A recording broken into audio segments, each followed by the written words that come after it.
budget, they're trying to increase funding for fake clinics, crisis pregnancy centers that are only there to proselytize and dissuade people from accessing abortion.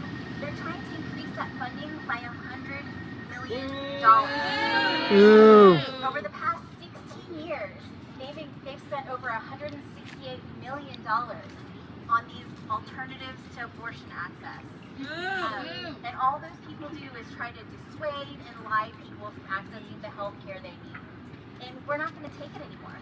They can spend that $100 million on health care, on infrastructure, on fixing the power grid, child care, exactly, so many other things. And we're fed up, and we're not going to take it anymore. So I encourage y'all to reach out to your legislators, reach out to all your community members, and tell them this is not the Texas we want. We want a Texas where every person is trusted, thriving, and creating the future that they want. Thank y'all. I'm going to try to go to the other side to be closer. Thank you so much. So what do we want? Justice! When do we want it? Now! Louder! What do we want? Justice! When do we want it? Now! Thank you all so much. Buenas tardes. My name is Ana Gonzalez and I'm the Policy Director with Workers Defense. We're a statewide membership-based organization fighting for better conditions for low-wage workers and immigrants in our state. And at Workers Defense, we know that as construction workers, they're the backbone of the Texas I don't think this economy. sounds very good just because we're not at the podium, but it's going well. So. Construction workers have been on the front lines of the pandemic, and those same workers will be tasked to rebuilding our state following the devastation of the February winter storm on our infrastructure. Construction workers, like many workers across the state, are essential workers and have always been essential. But instead, prioritizing the needs of workers and their families who have been suffering, who needed protection long before the pandemic started. Lawmakers seem to be more interested in taking the rights of Texans away. Do we want that? No! SB 14 would undo basic worker protections that keep Texans alive. We have fought alongside our members and many people behind me. Is that all? Yes, ask her to be here to check. Local elected leaders, public health advocates, and responsible business owners to win policies that set living wages so that workers can earn a living wage, have basic safety protections on the job, be able to afford to take a day off when they or their loved ones get sick, have a water break when they deliver the power in the heat, and need a few minutes to rest in the shade, and policies to protect workers from discrimination. Nearly 50,000 Texans have already died of COVID. Workers die. Deaths from the winter storm. The construction workers die every 3 days in our state. Texas is the deadliest state when it comes to construction. So despite the suffering and the loss through Texas, lawmakers again and again have chosen to uphold the status quo that relegates too many workers, particularly workers of color, low wage, to unsafe jobs that provide no benefits or job security. Do we agree that Texas deserves better? Yes! I can't hear you. Do we agree that Texas deserves better? Yes!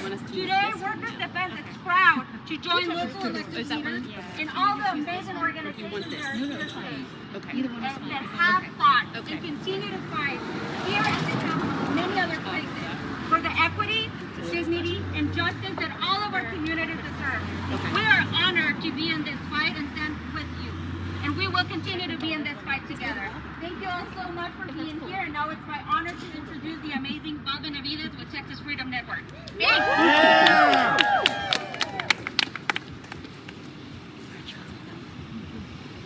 Hi everyone, I'm Val Benavides, President and Executive Director.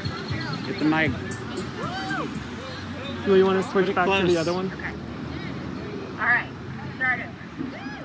I'm Val Benavides, President and Executive Director of the Texas Freedom Network, a multi-issue organization of more than 170,000 religious and community members and young Texans who support equality and social justice. Our Texas Rising program works with young people of color across the state registering them to vote, getting them out to the polls, and helping them engage with their elected leaders locally and at the state level on issues important to them. One of those issues is equality for LGBTQ plus Texans. Yet session after session, we see legislators trying to pass discriminatory laws that target Texans simply because of who they are and who they love. For the past 2 sessions, David Patrick pushed his infamous bathroom bills,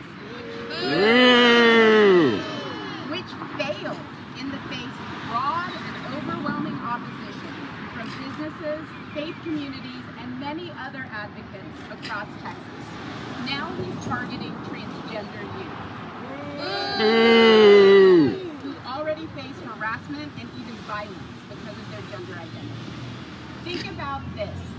COVID has killed 50,000 Texans, and our fragile power grid left millions of us shivering in the dark 2 months ago.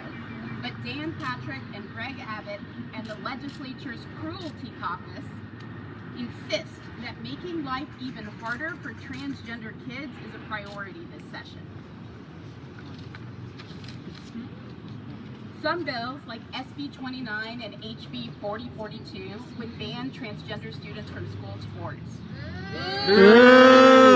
Others, like HB 1399 and SB 1311, would ban gender-affirming, medically recommended health care for transgender youth. And one bill, HB 1646, is so cruel that it would legally brand parents who consent to this health care for their transgender child as a criminal abuser, threatening them with prison terms simply for loving and supporting their child. And today we expect to see a number of proposed amendments to this House budget that would target LGBTQ Texans for discrimination. Let me be clear, transgender young Texans playing sports at school or getting the health care that they need isn't an emergency or a threat to anyone. The real threat comes from leaders who side with bullies in an effort to distract voters from their failure to address real crises. Groups like Texas Freedom Network and our partners at the Transgender Education Network of Texas, Equality Texas, HRC, and the ACLU, along with all of the partners you see here, will do everything in our power to stop these horrible bills. We call on Speaker Phelan to use his power to stop these bills before they get to the House floor. Texas deserves better than failed leaders like Greg Abbott and Dan Patrick. That's right! Woo! Absolutely shocking mismanagement has made real crises even worse, like COVID and catastrophic power outages. It's time to put an end to Republicans' obsession with writing discrimination into law and make sure that every Texan, no matter who we are, the color of our skin, where we live, or who we love. I think when you're done, you'll pass it back off to Diana. And she might need you to hold the thing for her because she's going to be doing her paper. Is that okay if you stay out there with her? Thank you. I just wanted to. You'll be right after Adrian. Oh, I guess never mind. He has his own mic. I don't know what I'm speaking into. Guess I'll find out. Maybe Diana will. I think Diana might go with you. We can't get no peace. We can't get no justice. We can't get no peace. No justice. No peace. No justice. No peace. Are you gonna go up with No peace. I can. I'm Adrian Shelley. I'm the Texas Office Director of Public Citizen. And I'm here to talk to you about February, when more than 100 Texans died in their homes. And hundreds of thousands of people went without water and had pipes burst in their homes. When millions of people, 18 million people, went days without power. What did our lawmakers in Austin do? Nothing. Some of them know that we deserve better. Some of them are investing in people. Like Representative Ana Hernandez, who filed the Power Act, House Bill 3460, which would give direct payments to people affected by the storm, $1,000 to $2,500 to you. Your money back to you. Some lawmakers are pushing energy efficiency bills. Let's save energy. 1% savings each year. That's Senator Sarah Eckhart, Representative Raphael Anchia, Senate Bill 243, and House Bill 4556. The cheapest energy is the energy we don't use. The energy we save. Let's make energy costs really cheaper, happy. and let's This make is the grid going so more well. reliable. We deserve better. Some lawmakers have a different idea. Some lawmakers are looking to line the pockets of the very energy companies that failed us in February. Some lawmakers are pushing bills by billionaire Warren Buffett, Berkshire Hathaway. They want to build new gas plants in Texas. 10 new plants the taxpayers would pay for that wouldn't even run until the next energy crisis. Is that what we deserve? No! Texas deserves better. Some lawmakers are attacking clean energy, wind and solar. They want to make clean energy companies pay for grid upgrades that will benefit everybody. We're not having it. We are here to tell our lawmakers in Austin today. We see you. We are watching. If you will not vote for us, we will use our vote to vote you out. Texas deserves better. Texas deserves better. Texas deserves better. All right.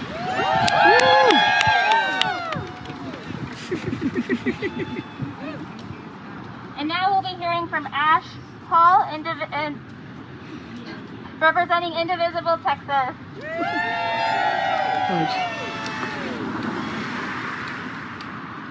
Hello. Thank you for being here today. I can't believe that we're about 100 days into session and we are wasting time attacking transgender children, coming after reproductive rights, and putting guns in the hands of people that do not need them instead of focusing on what Texans need the most. That's right. I've been doing this kind of work for about 10 years now, and I've never seen a session where lawmakers seem so determined to not do what we sent them here to do. I want to talk about education first. For one thing, our state is literally sitting on $18 billion from the federal government right now that they could be using to help our kids receive the resources they need to get a better education, to pay our teachers better, and to make sure that our schools are COVID safe. But because that would require them putting more money into higher education, they're not doing anything with it. We are sitting on top of money we could be using to help our kids, and they would rather waste time in public education hearings arguing about whether or not transgender kids should be allowed to participate in school athletics. That is ridiculous. Yeah. Our legislators are going to be debating the budget today.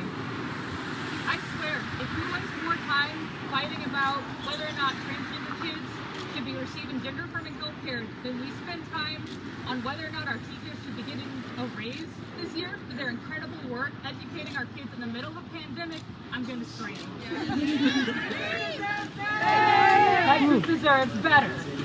That's right. Our kids deserve better. Our teachers deserve better. Our parents deserve better. Texas deserves better. That's right.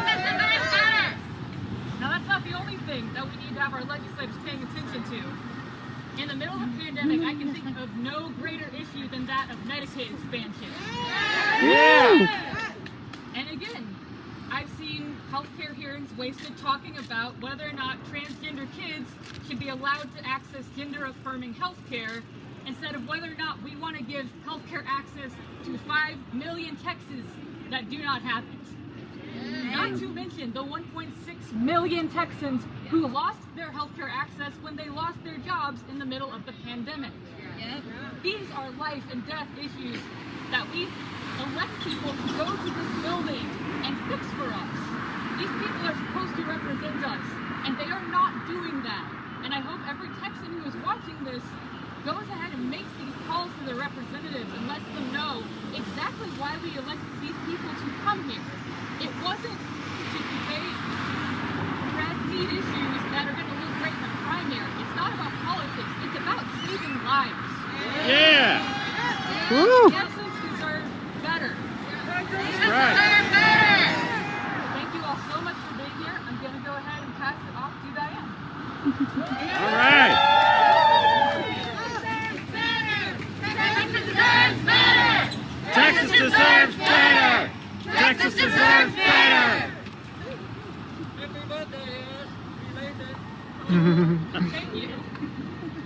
Okay, thank you all so much for everyone who showed up today, for all of our speakers, and showing up and turning out and letting folks know that Texas deserves better.